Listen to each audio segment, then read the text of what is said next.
Hello friends, welcome to Sukaushal. हमने जो marketing management की आपकी यूजीसी नेट कॉमर्स की जो मार्केटिंग मैनेजमेंट यूनिट हमने स्टार्ट की थी उसकी 3 क्लासेज हो चुकी हैं और फोर्थ क्लास आज की इस वीडियो में हम करेंगे। और आज की इस क्लास में हम डिस्कस करेंगे स्ट्रेटजिक मार्केटिंग प्लानिंग। तो ये जो स्ट्रेटजिक मार्केटिंग प्लानिंग का टॉपिक है ये आज की इस वीडियो में करेंगे।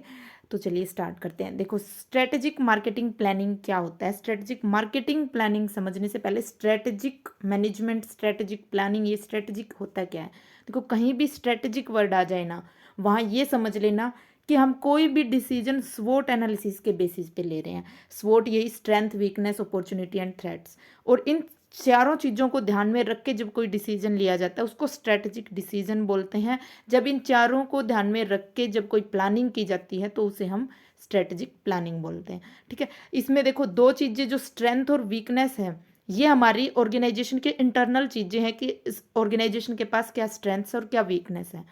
और अपॉर्चुनिटी और थ्रेट जो है ये है बिजनेस इन्वायरमेंट से रिलेटेड, यानी कि हमारी ऑर्गेनाइजेशन का जो इन्वायरमेंट है जहाँ पे हमारी ऑर्गेनाइजेशन ऑपरेट कर रही है वहाँ पे हमें क्या क्या अपॉर्चुनिटीज़ मिल रही हैं, क्या क्या थ्रेट्स हैं, तो उनको ध्यान में रखना। तो यानी कि हम हमारी स्ट्रेंथ, वीकनेस और जो हमें इन्वायरमेंट से मिल रही अपॉर्चुनिटी और थ्रेट्स हैं उनको ध्यान में रख के जब हम कोई भी डिसीजन लेते हैं, कोई प्लानिंग करते हैं, तो उसको हम स्ट्रेटजिक प्लानिंग बोलते हैं। अब स्ट्रेटजिक मार्केटिंग प्लानिंग क्या होती है, जब मार्केटर अपनी मार्केटिंग इन्वायरमेंट को ध्यान में रख के और ऑर्गेनाइजेशन के गोल्स को अचीव करने के लिए, ऑर्गेनाइजेशन की कैपेबिलिटीज़ को ध्यान में रख के जब कोई प्लानिंग करते हैं, मार्केटिंग से रिलेटेड प्लानिंग जब की जाती है, तो वो हम उसे हम स्ट्रेटजिक प्लानिंग मार्केटिंग प्लानिंग बोलते हैं। ठीक है, अब जैसे इसमें गिवन भी है कि देखो, स्ट्रेटजिक प्लान्स क्या होते हैं। Involves adapting the firm to take advantage of opportunity in its constantly changing environment, यानी कि अपॉर्चुनिटीज़ जो अवेलेबल हैं जो हमारे एनवायरनमेंट में, उसका फ़ायदा उठाना। तो उसको फ़ायदा उठाने के लिए हमें क्या प्लानिंग करनी पड़ेगी, वो स्ट्रेटजिक प्लानिंग है। ठीक है, it is a process of developing and maintaining strategic fit between the organisations goals and capability, और जो मार्केट में चेंजिंग अपॉर्चुनिटी है उनको ध्यान में रख के। ठीक है, अब देखिए स्ट्रेटजिक प्लानिंग के स्टेप्स हैं। कुछ जो स्टेप्स हैं इसको दो कैटेगरीज में डिवाइड किया गया है। एक तो है कॉरपोरेट लेवल पे, जहाँ पे पूरे ऑर्गेनाइजेशन के लेवल पे जो की चीज़ें आती हैं, जो स्टेप्स पूरे ऑर्गेनाइजेशन के लेवल पे करते हैं हम। और जो नेक्स्ट जो है पार्ट ये है कि बिजनेस, मार्केट और प्रोडक्ट यूनिटी, या जिसमें हम मार्केटिंग से रिलेटेड जब प्लानिंग की जाती है, स्पेसिफिकली मार्केटिंग डिपार्टमेंट जब करता है, तो वो ये इसका नेक्स्ट स्टेप आ जाता है। ठीक है, तो ये कॉर्पोरेट लेवल में सबसे पहले यही है कि कॉर्पोरेट का मिशन डिफाइन करना, कंपनी का मिशन डिफाइन करना कि कंपनी का मिशन क्या है, कंपनी क्यों एस्टेब्लिश हुई है। मिशन वही होता है ना लॉन्ग टर्म, जिसके लिए कंपनी जो है, हम कंपनी को स्टार्ट करते हैं जिस मिशन, जिस चीज़ के लिए, वो मिशन होता है। और फिर उस मिशन को अचीव करने के लिए हम कुछ ऑब्जेक्टिव्स जो है वो क्लैरिफाई करते हैं, कि कुछ ऑब्जेक्टिव सेट करते हैं, कुछ गोल सेट करते हैं कि हमें हमारे मिशन तक पहुंचने के लिए ये गोल्स हैं, पहले ये अचीव करेंगे तब हम हमारे मिशन तक पहुंचेंगे। तो वो गोल्स एस्टेब्लिश करना, उसके बाद जो है वो बिजनेस पोर्टफोलियो डेवलप करना। बिजनेस पोर्टफोलियो क्या होता है, यहाँ पे बिजनेस पोर्टफोलियो होता है कि कितने नंबर ऑफ प्रोडक्ट्स जो है एक कंपनी प्रोड्यूस करेगी, एक कंपनी कितने नंबर ऑफ प्रोडक्ट्स में डील कर रही है, प्रोडक्ट्स या सर्विसेज जितने जो भी हैं, यानी कि किन में बिजनेस करेगी कंपनी, वो बिजनेस का पोर्टफोलियो डिसाइड करना। जैसे ये नहीं होता कि मार्केट पोर्टफोलियो डिसाइड करते हैं कि हमें जो है किस कंपनी के कितने कितने शेयर्स खरीदने हैं, वो बास्केट होती है ना जो फाइनेंस में जब हम पोर्टफोलियो पढ़ते हैं। ये हमारा मार्केटिंग में है, इसमें ये हो जाएगा कि कितने नंबर ऑफ प्रोडक्ट्स, कितने नंबर ऑफ प्रोडक्ट लाइन्स, इन सबका कॉम्बिनेशन जो एक कंपनी यूज कर रही है। ठीक है, वो बिजनेस पोर्टफोलियो होगा, तो वो बिजनेस पोर्टफोलियो डेवलप करेंगे। उसके बाद जो है मार्केटिंग प्लानिंग की बात आएगी। ठीक है, यही स्टेप्स की यहाँ पे डिटेल गिवन है। अब नेक्स्ट जो है वो ये बिजनेस पोर्टफोलियो जब डेवलप करते हैं, क्योंकि देखो जो पहले की दो चीज़ें हैं कि गोल एस्टेब्लिश करना है, मिशन वो करना, फाइनलाइज करना, और फिर उसके बाद गोल सेट करना, वो काम है कॉर्पोरेट लेवल पे। उसके बाद है बिजनेस पोर्टफोलियो डिसाइड करना। अब देखो बिजनेस पोर्टफोलियो यही है कि बिजनेस पोर्टफोलियो अब जब हम डिसाइड करेंगे तो हम क्या होगा कि पहले जो हमारे करंट के बिजनेस पोर्टफोलियो उनको एनालाइज करेंगे कि हमारे करंट में हम कौन से प्रोडक्ट्स बना रहे हैं, उन प्रोडक्ट्स में क्या, जैसे मार्केटिंग ग्रोथ कैसी है उन प्रोडक्ट्स की, हमारा शेयर कितना है मार्केट में, वो चीज़ें हम एनालाइज करेंगे। यानी कि करंट जो हमारे बिजनेस पोर्टफोलियो है, करंट जो हमारे प्रोडक्ट्स हैं, बेसिकली जो मार्केट में, उनको हम एनालाइज करेंगे कि उनका कैसा उनकी कैसी परफॉर्मेंस है, ठीक है। उसके बाद हम हमारे फ्यूचर के पोर्टफोलियो को शेप देंगे कि फ्यूचर में हमें कैसे रखना है, क्योंकि देखो जब हम वैसे तो देखो जब हम प्लानिंग करते, कोई भी काम करने से पहले हम प्लानिंग करते हैं, लेकिन ये जो स्ट्रेटेजिक प्लानिंग हो रही है, ये स्ट्रेटेजिक प्लानिंग इसीलिए हो रही है कि हमारे प्रोडक्ट्स हैं और जो अब मार्केट में कैसी सिचुएशंस है उनके अकॉर्डिंग है या नहीं है, अगर नहीं है तो फिर हम उनमें चेंजेस करते हैं। तो ये टाइम टू टाइम करते रहने पड़ते हैं स्ट्रेटजिक प्लानिंग। वैसे तो जब प्लानिंग करते हैं, जब नॉर्मल सिंपल जब प्लानिंग बोलते हैं, वो तो सारे काम करने से पहले ही स्टार्ट हो जाती है, लेकिन स्ट्रेटजिक प्लानिंग हमेशा चलती रहती है, क्योंकि हम देखते रहते हैं कि क्योंकि स्ट्रेटजिक मैनेजमेंट बोलो आप इसको, या तो कि जो चीज़ें जब चलती रहती है प्रोसेस में, हमारा बिजनेस चल रहा है, प्रोडक्ट्स भी चल रहे हैं, तब भी उनके बीच में उनको एनालाइज करते रहना, फिर उसके बेस पे हमारी स्ट्रेटजिक मैनेजमेंट करते रहना, उसकी स्ट्रेटजिक प्लानिंग करते रहना, कुछ नए प्लान्स ऐड करते रहना, उसी को हम स्ट्रेटजिक प्लानिंग बोलते हैं। तो इसीलिए हमें हमारे करंट बिजनेस पोर्टफोलियो को एनालाइज करके फिर उसके बाद फ्यूचर में क्या हम पोर्टफोलियोज में चेंजेस कर रहे हैं वो करना है, ठीक है। अब सबसे पहला स्टेप, अब हम जब करंट बिजनेस पोर्टफोलियो को एनालाइज कर रहे हैं, तो करंट बिजनेस पोर्टफोलियो को एनालाइज करते टाइम हमें क्या क्या चीज़ें ध्यान में रखनी होती है। देखो इसमें हमें स्ट्रेटेजिक बिजनेस यूनिट्स डिफाइन करनी होती है सबसे पहले।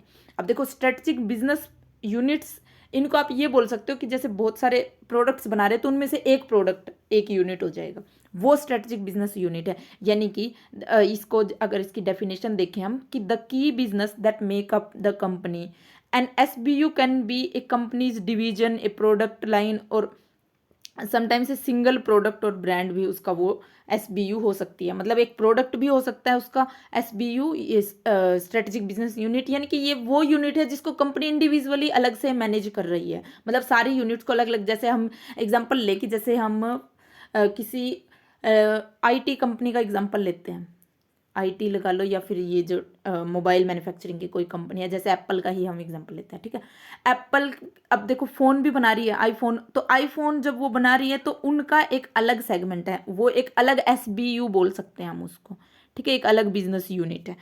और जो अब वो लैपटॉप्स बना रही है, जो मैक के लैपटॉप, मतलब जो वो लैपटॉप बना रही है एप्पल की कंपनी, तो वो एक अलग उनका जो है यूनिट है। इसी तरह से वो कोई उनके सॉफ्टवेयर है अलग से, तो वो सॉफ्टवेयर एक अलग SBU है, एक अलग से स्ट्रेटेजिक बिजनेस यूनिट है। तो इस तरह से कंपनी, या फिर इसको डिवीजन वाइज भी कर सकती है कि जैसे इंडियन मार्केट एक अलग SBU है, इंडियन मार्केट को अलग से एनालाइज करना है, दूसरी मार्केट को अलग से एनालाइज करना है। लेकिन कंपनीज SBU में बेसिकली अपने प्रोडक्ट्स को ही लेके चलती है कि इस प्रोडक्ट की अलग अलग, एक सिंगल प्रोडक्ट है उसकी अलग एक SBU है, उसको हमें अलग से मैनेज करना है, दूसरा जो प्रोडक्ट है उसको हमने अलग से मैनेज करना है, ठीक है। तो इसलिए वो स्ट्रेटेजिक बिजनेस यूनिट्स बोलते हैं। तो कंपनी की स्ट्रेटेजिक बिजनेस यूनिट्स क्या होंगी, सबसे पहले ये आइडेंटिफाई करना काम होता है जब हम पोर्टफोलियो को एनालाइज करते हैं तो, ठीक है। अब यही लगा लो कि पोर्टफोलियो, अब इन SBUs को मिला के, बहुत सारे SBUs को मिला के इकट्ठा कर देते हैं तो वो हमारा बिजनेस पोर्टफोलियो बन जाता है। तो इसके सब पार्टी हो गए हमारे स्ट्रेटेजिक बिजनेस यूनिट्स, ठीक है। अब इस स्ट्रेटेजिक बिजनेस यूनिट्स को आइडेंटिफाई करना और फिर उनको एनालाइज करना कि किस तरीके से करंटली ये जो SBUs हैं ये काम कर रही हैं हमारी SBUs में, कैसी उनकी प्रोसेस परफॉर्मेंस कैसी है इनकी, कि मार्केट शेयर इनका कैसा है, कैसे इनमें कितना कैश इन्वॉल्व है, ये सारी चीज़ों को एनालाइज करना।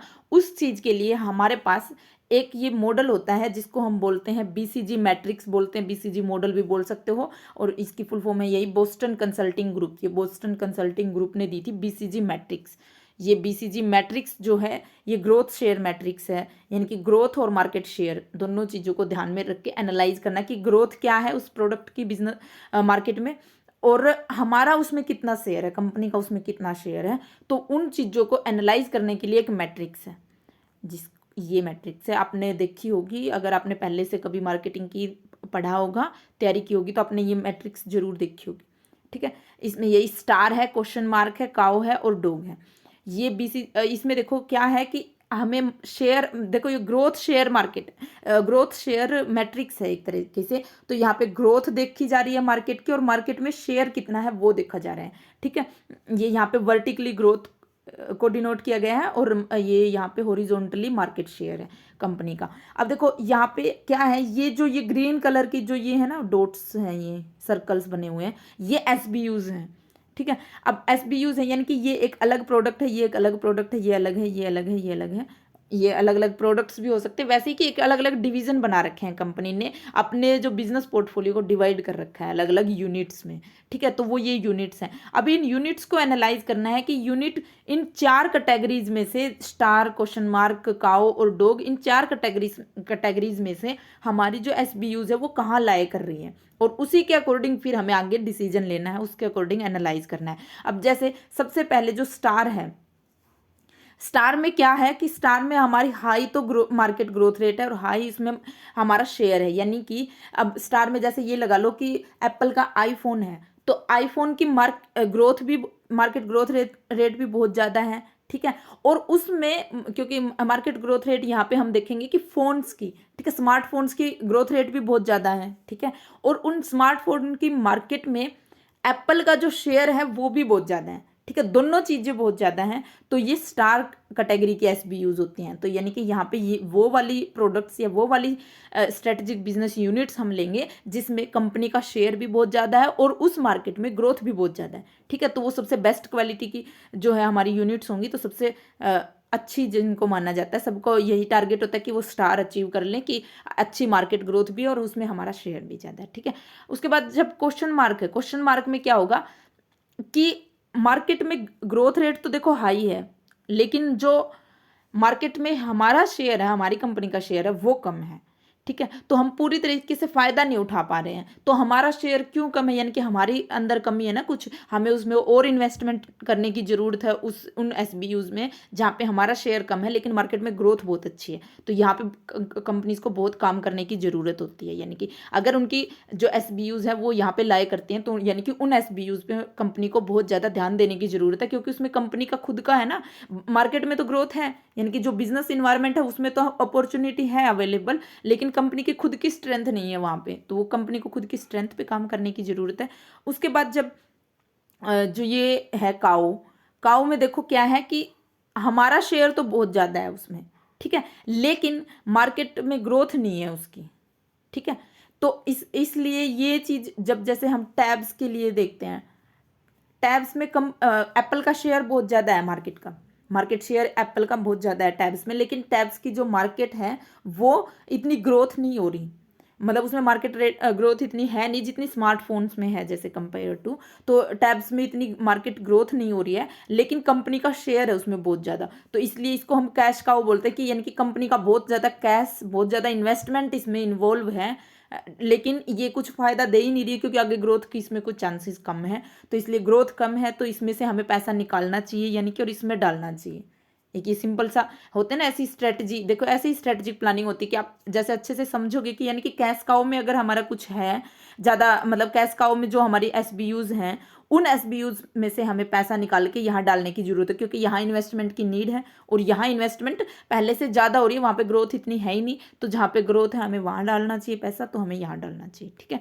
उसके बाद जो है डॉग्स, डॉग्स में क्या है कि दोनों चीज़ें कम हैं, ना तो वहाँ पे हमारा शेयर ज़्यादा है ना वहाँ पे मार्केट की ग्रोथ है, तो ये यूनिट्स जो है वो कंपनी के लिए ज़्यादा यूजफुल नहीं होती। इनमें जो कुछ भी है वो निकाल भी लेना चाहिए या तो कंपनी को, ठीक है, क्योंकि इनमें ना तो ग्रोथ है ना कंपनी का ज़्यादा शेयर है, तो इन पर इतना ज़्यादा ध्यान देने की जरूरत नहीं है। ध्यान देने की नीड जो है वो इन पे है, और इनमें भी सबसे ज़्यादा कैश काउज और क्वेश्चन मार्क पे, कि यहाँ से पैसा निकाल के हमें यहाँ डालना है ताकि वो स्टार बन सके, क्वेश्चन मार्क हमारा जो है वो स्टार बन सके, ठीक है। तो ये इसमें इसकी जो है ये इनकी डिटेल है कि स्टार में क्या होता है, कि हाई ग्रोथ रेट जो मैंने अभी बताया आपको समझाया वही चीज़ें आप इसमें से पढ़ लेना। अब ये कुछ स्ट्रेटजी हैं इससे रिलेटेड ही, जो एसबीयू से रिलेटेड कि क्या क्या स्ट्रेटजी करनी चाहिए। जैसे बिल्ड स्ट्रेटजी है, तो the objective is here to increase the market share increase करना है हमें, ठीक है। अब मार्केट शेयर इंक्रीज करना है तो वो मार्केट शेयर कहाँ पे ज़्यादा इंक्रीज होगा, कहाँ पे ज़्यादा चांसेस होते हैं, क्वेश्चन मार्क पे, क्योंकि क्वेश्चन मार्क में ये था ना कि हमारा शेयर कम है और मार्केट में ग्रोथ बहुत ज़्यादा है, ठीक है। ग्रोथ मार्केट की है लेकिन हमारा शेयर कम है, तो वहाँ पे हमें बिल्ड की ज़रूरत है, ठीक है। हमें हमारा शेयर बिल्ड करने की ज़रूरत है, यानी कि ज़्यादा इन्वेस्टमेंट वहाँ पे लाने की ज़रूरत है, ठीक है। तो बिल्ड जो है वो हमारा क्वेश्चन मार्क जो सेगमेंट्स हैं उनके लिए इम्पोर्टेंट है। उसके बाद है होल्ड।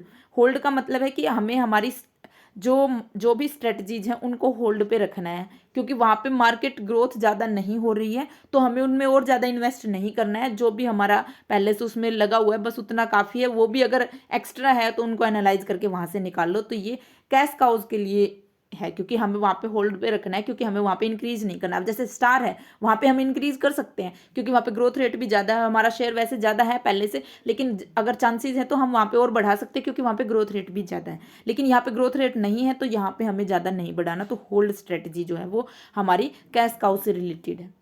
ठीक है, ऐसे क्वेश्चंस आपके मैच ऑफ द फॉलोइंग में आ सकते हैं कि होल्ड स्ट्रेटजी यूज करनी चाहिए कैश काउ के केस में, या बिल्ड स्ट्रेटजी करनी चाहिए, हार्वेस्ट स्ट्रेटजी कहाँ पे यूज करनी चाहिए, डाइवेस्ट स्ट्रेटजी जो है वो कहाँ पे यूज करनी चाहिए।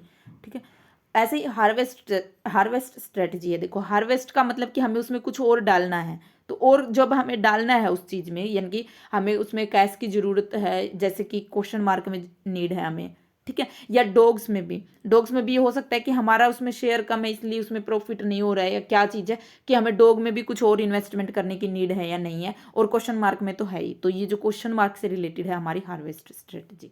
ठीक है, डाइवेस्ट स्ट्रेटजी का मतलब है कि वहां से पैसा निकालना है, तो निकालना है तो ये the objective is to sell or liquidate the business because of resources can better be used and elsewhere, कहीं और पे यूज किए जा सकते हैं। तो डॉग से हमें पैसा निकालना चाहिए और क्वेश्चन मार्क में डालना चाहिए। ठीक है, जहाँ पे कंपनी के मतलब मार्केट शेयर कम है वहाँ पे हमें पैसा डालना चाहिए। तो हमें जो डाइवेस्ट स्ट्रेटजी है वो डॉग में यूज करनी चाहिए, और काउ में भी हम कर सकते हैं क्योंकि वहाँ से भी पैसा निकालना ही होता है हमें अल्टीमेटली, क्योंकि वहाँ भी पहले से हमारा ज़्यादा इन्वेस्टमेंट वहाँ पे इन्वॉल्व है, तो वो हमें यूज करके कहीं और डालना है उस पैसे को। ठीक है, ये थोड़ी सी वो हो सकती है आगे पीछे कि भाई कैश काउ में ये जैसे इन्होंने होल्ड पे कैश काउ रखा है कि कैश काउ में होना चाहिए या डॉग्स में होना चाहिए। थोड़ा सा आप अगर लॉजिक देखोगे ना तो वो दोनों में ही ये स्ट्रेटजी होल्ड जो और डाइवेस्ट की जो स्ट्रेटजी है ये डॉग वाले में भी फिट बैठती है और काउ वाले में भी फिट बैठती है। काउ वाले में डाइवेस्ट बल्कि और भी ज़्यादा फिट बैठती है, क्योंकि वहाँ पे आपको आपकी ग्रोथ हो ही नहीं रही है, मार्केट में ग्रोथ है ही नहीं, तो हमें वहाँ से पैसा निकालना चाहिए। तो वहाँ पे डाइवेस्ट स्ट्रेटजी यूज होगी, और होल्ड स्ट्रेटजी भी वैसे ही कि हमें पैसा और ज़्यादा नहीं डालना है, वहाँ पे होल्ड करके रखना है, तो वो वाली चीज़ भी है। ठीक है, ये इसका लाइफ साइकिल जो होता है कि कहाँ से स्टार्ट होता है। देखो, स्टार्ट ये क्वेश्चन मार्क से होता है, क्योंकि क्वेश्चन मार्क में हम किसी बिजनेस में बिल्कुल स्टार्टिंग में हम बिजनेस में एंटर करते हैं किसी भी में भी, और उस मार्केट में एंटर करते हैं तो देखते हैं कि मार्केट शेयर तो मतलब शेयर तो हमारा बहुत कम है, लेकिन ग्रोथ तो वहाँ पे हो रही है ना। क्वेश्चन मार्क का यही मतलब कि जहाँ पे हमारा ग्रोथ तो है मार्केट में, लेकिन हमारा जो शेयर है उस मार्केट में वो कम है। तो क्वेश्चन मार्क से स्टार्ट करते हैं हम कभी भी किसी बिजनेस को स्टार्ट करते हैं तो उसके बाद जब हम उसमें हमारा शेयर भी बढ़ जाता है, हम इन्वेस्टमेंट कर देते हैं, तो हम स्टार पे पहुंच जाते हैं। फिर स्टार में धीरे धीरे करके जब वो प्रोडक्ट एब्सोल्यूट होने लगता है, जब वो प्रोडक्ट की भी एक लाइफ साइकिल होती है ना कि वो कुछ टाइम के लिए वो उसकी ग्रोथ होती है, फिर वो अपनी मैच्योरिटी पे पहुंच जाता है, फिर डिक्लाइन होता है। तो डिक्लाइनिंग जब होती है तो मार्केट में ग्रोथ रेट जो है वो कम हो जाती है, लेकिन हमारा शेयर उसमें बहुत ज़्यादा होता है, तो वो तब हमारी सिचुएशन जो आ जाती है वो कैश काउ की आ जाती है। ठीक है, फिर कैश काउ की सिचुएशन से जब हम वहाँ से पैसा भी निकाल लेते हैं, क्योंकि ग्रोथ नहीं है तो हम वहाँ से पैसा भी निकाल लेते हैं, तो हमारी डॉग की सिचुएशन आ जाती है कि शेयर भी नहीं है उसमें, ग्रोथ भी नहीं है। ठीक है, तो ये इसकी प्रोसेस भी आपको याद रखनी कि पहले कौन सा आता है, पहले क्वेश्चन मार्क आता है, उसके बाद स्टार आता है, फिर कैश काउ और फिर डॉग। ठीक है, इसको आप लॉजिक से समझोगे ना तो अपने आप याद भी हो जाएगा कि हाँ पहले क्वेश्चन मार्क ही आता है, क्योंकि पहले हमारा शेयर नहीं होता, लेकिन मार्केट में ग्रोथ तो होती है क्योंकि हम नए नए होते हैं उस टाइम पे। ठीक है, हमारी कंपनी नई होती है, हमारा प्रोडक्ट नया होता है, फिर हम स्टार में पहुंचते हैं, और फिर ज़्यादा टाइम हो जाता है जब प्रोडक्ट की डिक्लाइनिंग स्टेज आ जाती है, तो वो हमारी कैश काउ में पहुंच जाते हैं, कैश काउ में से कैश निकाल लेते हैं, तो हम डॉग की सिचुएशन में पहुंच जाते हैं। ठीक है, तो ऐसे एसबीयूज को एनालाइज करना और उसके बाद डिसीजन लेना है। ठीक है, ये तो थी हमारी कि ग्रोथ और शेयर को ध्यान में रख के हमें डिसीजन लेना है। ठीक है, उसके बाद जब हमने हमारी करंट की जो चीज़ें हैं वो एनालाइज कर ली, उसके बाद हम स्ट्रेटजी देखेंगे कि हमें ग्रोथ करना है, मतलब हमें बढ़ाना है हमारा बिजनेस, या डाउन साइज करना है। ठीक है, तो इसके लिए हमें मतलब डाइवर्सिफाई करना है अब चीज़ों को। इसमें हमने एनालाइज किया एसबीयूज जो बीसीजी मैट्रिक्स है उसके थ्रू हमने एनालाइज किया हमारे करंट पोर्टफोलियो को, और सेकेंड पार्ट में अब हम जो हमारे फ्यूचर के पोर्टफोलियो उनको शेप देंगे, यानी कि फ्यूचर में हम क्या डिसीजन लेंगे उस पर काम करेंगे। ठीक है, तो डिसीजन लेने के लिए भी हमारे पास एक ऐसे ही जैसे वो मैट्रिक्स थी बीसीजी की, वैसे ही हमारे पास एक एक्सपेंशन ग्रीड है। ये एनसोफ्स एक्सपेंशन ग्रीड बोलते हैं हम इसको। And soaps market expansion grid, यानी कि हमें अगर एक्सपेंशन करनी है हमारे बिजनेस की तो हम किस तरीके से कर सकते हैं, ठीक है। और ये हमारा ये ग्रीड है। इसमें देखो क्या है कि हमें अगर हमारे मार्केट की या प्रोडक्ट की एक्सपेंशन करनी है, यानी कि बढ़ाना है हमें हमारा बिजनेस, ठीक है। अब बढ़ाना है तो हमें किस तरीके से डिसीजन लेना चाहिए और उसको हम क्या बोलते हैं। इसमें देखो एक तो ये है कि हमारे पास दो वैसे तो इसमें इसमें गिवन है कि हमारे पास 4 ऑप्शंस अवेलेबल होते हैं, ठीक है। ये market penetration, product development, market development और डाइवर्सिफिकेशन। और वैसे अगर देखें तो हमें या तो प्रोडक्ट को बढ़ाएंगे हम, ठीक है, कोई नया प्रोडक्ट लेके आएंगे जैसे, और या ये हो सकता है कि हम किसी नई मार्केट में एंटर करेंगे, या अब 4 केसेस अगर हम देख रहे हैं तो हम सेम प्रोडक्ट के साथ उसी मार्केट में ज़्यादा से ज़्यादा हमारे प्रोडक्ट की पेनिट्रेशन करेंगे, यानी कि ज़्यादा से ज़्यादा हम हमारा प्रोडक्ट और ज़्यादा मैन्युफैक्चरिंग करेंगे सेम प्रोडक्ट की सेम मार्केट में, कि हमें हमारा प्रोडक्ट हर किसी को पहुंचाना है। पेनिट्रेशन का यही मतलब होता है कि हमें हमारा प्रोडक्ट हर किसी को पहुंचाना है, कि बहुत ज़्यादा मैन्युफैक्चरिंग करनी है, वो उसकी कॉस्ट कम लेके आनी है ताकि पेनिट्रेट कर सके। जैसे कि जियो ने किया था ना अपना, बिल्कुल स्टार्टिंग में उसकी बिल्कुल जीरो कॉस्ट रख के सबको पहले मार्केट में पेनिट्रेशन किया, यानी कि मार्केट में अपने पैर जमाए, सबको हम अपने प्रोडक्ट बेच दिया उन्होंने बिल्कुल स्टार्टिंग में, बिल्कुल कम प्राइस रख के, और फिर उन कस्टमर्स को आदत पड़ गई, फिर उन्होंने प्राइस बढ़ा दिया। तो उसी को हम मार्केट पेनिट्रेशन बोलते हैं, कि पूरी मार्केट पे कब्जा करना है पहले, ठीक है। तो उसको मार्केट पेनिट्रेशन बोलते हैं, यानी कि सेम प्रोडक्ट के साथ सेम मार्केट में बहुत ज़्यादा अगर मैन्युफैक्चरिंग करेंगे तो कॉस्ट कम आएगी, और कॉस्ट कम आएगी तो सिर्फ हमारा ही प्रोडक्ट होगा उस मार्केट में, ठीक है। तो उसको मार्केट पेनिट्रेशन बोलते हैं। इसके अलावा हम ये कर सकते हैं कि सेम मार्केट में बहुत अलग अलग तरीके के प्रोडक्ट लेके आ सकते हैं, ठीक है। उसको हम न्यू प्रोडक्ट, या इसको हम प्रोडक्ट डेवलपमेंट बोलते हैं, ठीक है। कि हम सेम मार्केट में नए प्रोडक्ट लेके आ रहे हैं तो उसको हम प्रोडक्ट डेवलप, यानी कि प्रोडक्ट हम अलग अलग डेवलप कर रहे हैं। देखो जो चीज़ नई लेके आएंगे ना उसको हम डेवलपमेंट बोलेंगे। अब यहाँ पे प्रोडक्ट नया आ रहा है तो ये प्रोडक्ट डेवलपमेंट होगी। यहाँ पे मार्केट नहीं आ रही है, प्रोडक्ट वही सेम है, तो उसको हम मार्केट डेवलपमेंट बोलेंगे, क्योंकि मार्केट में डेवलप कर रहे हैं, मार्केट बढ़ा रहे हैं, ठीक है। तो वो मार्केट डेवलपमेंट होगी, यानी कि हम हमारा एक ही प्रोडक्ट बना रहे हैं और उसको अब पहले हम जैसे एक मार्केट में बेच रहे थे, अब हम दूसरी मार्केट के लिए, जैसे पहले हम सिर्फ जेंट्स के लिए प्रोडक्ट बना रहे थे, अब हम वो फीमेल के लिए भी बना रहे हैं, ठीक है। तो वो हमने जेंट्स वाली मार्केट और फीमेल वाली मार्केट दोनों को कवर कर लिया। अब तो मार्केट की डेवलपमेंट कर ली हमने, मार्केट को बढ़ा लिया अपनी, ठीक है। तो वो मार्केट डेवलपमेंट हो गई।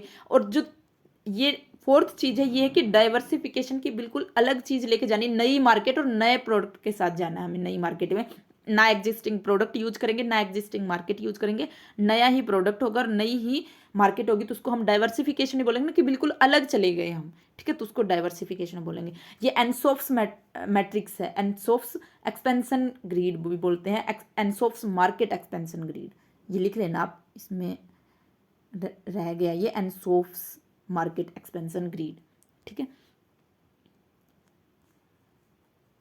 ये इनकी एक्सप्लेनेशन थी कि मार्केट पेनिट्रेशन क्या होता है, वो मैंने बताई दिया। अब हमारी बारी आ गई हमारे प्रीवियस ईयर क्वेश्चन की। देखो प्रीवियस ईयर क्वेश्चन ये हमारा कैश काउज और इनसे रिलेटेड है। ये देखो फर्स्ट में इसमें है, देखो हमारे जो लेफ्ट हैंड साइड हमें हमें गिवन है कि कैश काउज हैं, क्राउन ज्वेल्स हैं, फॉलन एंजल्स हैं और वाइट स्क्वायर है। देखो जो ये तीनों चीज़ें हैं ना जो नई, क्योंकि आपने अभी इस वीडियो में नहीं पढ़ी, ये तीनों चीज़ें हमारी फाइनेंस से रिलेटेड है, ठीक है। ये इन्होंने अब ऐसे ही करते हैं ये नेट वाले, कि कुछ चीज़ें मिक्स करके देंगे, वो कुछ फाइनेंस की चीज़ें होंगी, कुछ मार्केटिंग के होंगे, नए वर्ड्स कुछ मैनेजमेंट के उसमें इंक्लूड कर सकते हैं ऐसे करके। और हमने कैश काउ अभी मार्केटिंग में पढ़ा है, ठीक है। ये चीज़ें हमारी फाइनेंस की, ये भी हम डिस्कस करेंगे। अब देखो ये क्वेश्चन अगर हमें, वैसे भी हमने ये नहीं पढ़ा था ये चीज़ें, लेकिन कैश काउ हमने पढ़ा है, ठीक है, मार्केटिंग में, तो उसके बेस पे भी वैसे इसका आंसर दिया जा सकता है। देखो कैश काउ हमारी क्या होती है, कैश का most valuable segment of a company, ये तो नहीं होता।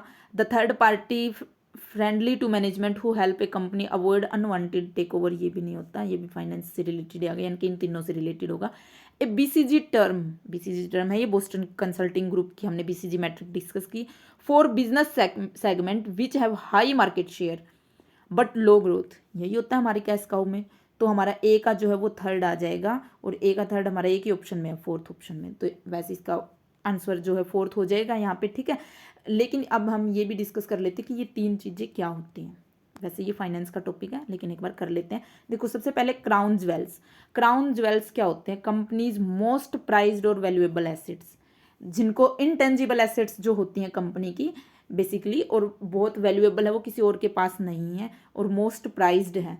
ठीक है, फिजिकल वैसे इंटेंजिबल भी हो सकती है और फिजिकल एसेट्स भी हो सकती हैं। कोई ऐसी कंपनी के पास ऐसी इंटेलेक्चुअल प्रॉपर्टी है, ऐसी कोई इंटेंजिबल, जैसे कंपनी की गुडविल है बहुत ज़्यादा अच्छी है, कोई और उसको compete ही नहीं कर सकता, तो वो कंपनी के लिए क्राउन ज्वेल्स हो जाएंगी। क्राउन ज्वेल्स, देखो क्राउन ज्वेल नाम से भी होता है ना कि क्राउन की ज्वेलरी। ठीक है, तो क्राउन की ज्वेलरी यानी कि किसी राजकुमार की राजकुमारी की ज्वेलरी, तो वहाँ वो ताज होता है ना वैसे क्राउन, तो मतलब कि क्राउन ज्वेलरी है तो वो वैसे ही बहुत वैल्यूएबल होगी। यानी कि कंपनी अपनी वैल्यूएबल चीज़ किसको बोलेगी, जो उसकी बहुत वैल्यूएबल एसेट्स होंगी, तो क्राउन ज्वेल्स वही होता है। ठीक है, उसके बाद है fallen angel, sorry fallen angel. देखो फॉलन एंजल क्या होता है, ये एक बॉन्ड है, एक तरह का इन्वेस्टिंग वर्ड में यूज होता है। It is a bond that was initially given as an investment grade rating but has been reduced to junk bonds. अब देखो ये फॉलन एंजल है ना, देखो फॉलन एंजल यानी कि अब गिर गया ये एंजल, ऐसा एंजल था, यानी कि एंजल था पहले तो यानी कि बहुत अच्छा बॉन्ड था कोई। ठीक है, अब वो फॉलन एंजल है, अब उसको डाउनग्रेड कर दिया गया है। क्यों? क्योंकि जो ये बॉन्ड जिसने भी इशू किया था, वो इशू करने वाली जो कंपनी है, उसकी फाइनेंशियल कंडीशंस अगर अच्छी नहीं रहती तो वो फॉलन एंजल बन जाते हैं।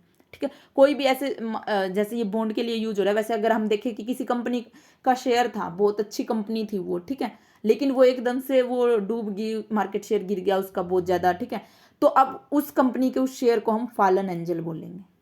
ठीक है, ये समझ आ गया होगा कि ऐसा बॉन्ड जिसकी पहले तो वैल्यू बहुत अच्छी थी, लेकिन कंपनी की वैल्यू, कंपनी की फाइनेंशियल कंडीशंस खराब होने की वजह से अब वो गिर गई, तो इसके इसलिए उस टर्म को हम क्या बोलते हैं, फॉलन एंजल। ये आप लोग अभी नोट कर लेना, इसमें भी फाइनेंस में क्या पता ये चीज़ें ना आए, हमें ना डिस्कस कर पाए, अब जहाँ भी आ रही हैं तो वहाँ से अब कर लेना नोट डाउन इनको। उसके बाद जो है वाइट स्क्वेयर टर्म थी हमारी एक, ये वाइट स्क्वेयर क्या होता है, देखो वाइट स्क्वेयर से ज़्यादा जो वैसे यूज होता है वो होता है एक वाइट नाइट। ये वाइट नाइट, ये क्या होता है, वाइट नाइट एक ऐसी मतलब कंपनी होती है जो किसी और कंपनी के स्टेक्स खरीद लेती है, उनकी शेयर खरीद लेती है, इस चीज़ को रोकने के लिए कि कोई अनफ्रेंडली कंपनी आके ना खरीद ले उसको। ठीक है, कि कोई अनफ्रेंडली कंपनी, किसी ऐसी कोई कंपनी है, मान लो कोई नुकसान में जा रही है कोई कंपनी, ठीक है, तो जो ये वाइट नाइट जो होते हैं, ये क्या करेंगी, वाइट नाइट कंपनी, ये किसी कंपनी को पूरी तरीके से खरीद लेंगे ताकि, और ये जो वाइट नाइट कंपनी होती है, ये जो वो पहले से जो उस कंपनी के ओनर्स होते हैं, बोर्ड ऑफ डायरेक्टर जो भी होते हैं, उनके साथ इनके अच्छे रिलेशन होते हैं। तो वैसी कंपनी जिनके साथ हमारे अच्छे रिलेशन है, यानी कि कोई फ्रेंडली कंपनी आके हमारी कंपनी को खरीद लेती है, तो उसको हम वाइट नाइट्स बोलते हैं। ठीक है, अब व्हाइट नाइट और व्हाइट स्क्वायर में क्या फ़र्क है कि जो व्हाइट नाइट है ये तो पूरी कंपनी को एक्वायर कर लेती है, लेकिन व्हाइट स्क्वायर में हम कुछ एक स्टेक खरीदते हैं, यानी कि 10% 20% किसी कंपनी का खरीद लिया, वो इसी चीज़ से बचाने के लिए कि कोई और अनफ्रेंडली आके बंदा उस कंपनी में ना खरीद ले, क्योंकि उसके अब शेयर्स जो हैं गिर रहे हैं, तो इस चीज़ का फ़ायदा उठाएंगे कोई और कंपिटिटर, तो वो खरीद दे, उससे अच्छा है कि हमारी कोई फ्रेंडली कंपनी ही खरीद ले, तो उसको बोलते हैं वाइट स्क्वायर। वाइट स्क्वायर यानी कि ऐसा इन्वेस्टर जो अब किसी कंपनी को बचाने के लिए उसकी स्टेक्स खरीद लेता है। ठीक है, दुश्मनों से बचाने के लिए वाइट स्क्वायर उसके शेयर्स खरीद लेता है, और अगर पूरी तरीके से खरीद लेता है तो उसको हम वाइट नाइट बोलते हैं। ठीक है, ये इस क्वेश्चन में था हमारे 3 और चीज़ें, और कैश काउ तो हमने कर ली थी, और इसका राइट ऑप्शन तो जो है 4 हो ही जाएगा। ठीक है, अब ठीक है, तो आज की वीडियो में इतना ही था। Thank you so much. अगर आपको पसंद आए तो शेयर करना दूसरों के साथ भी।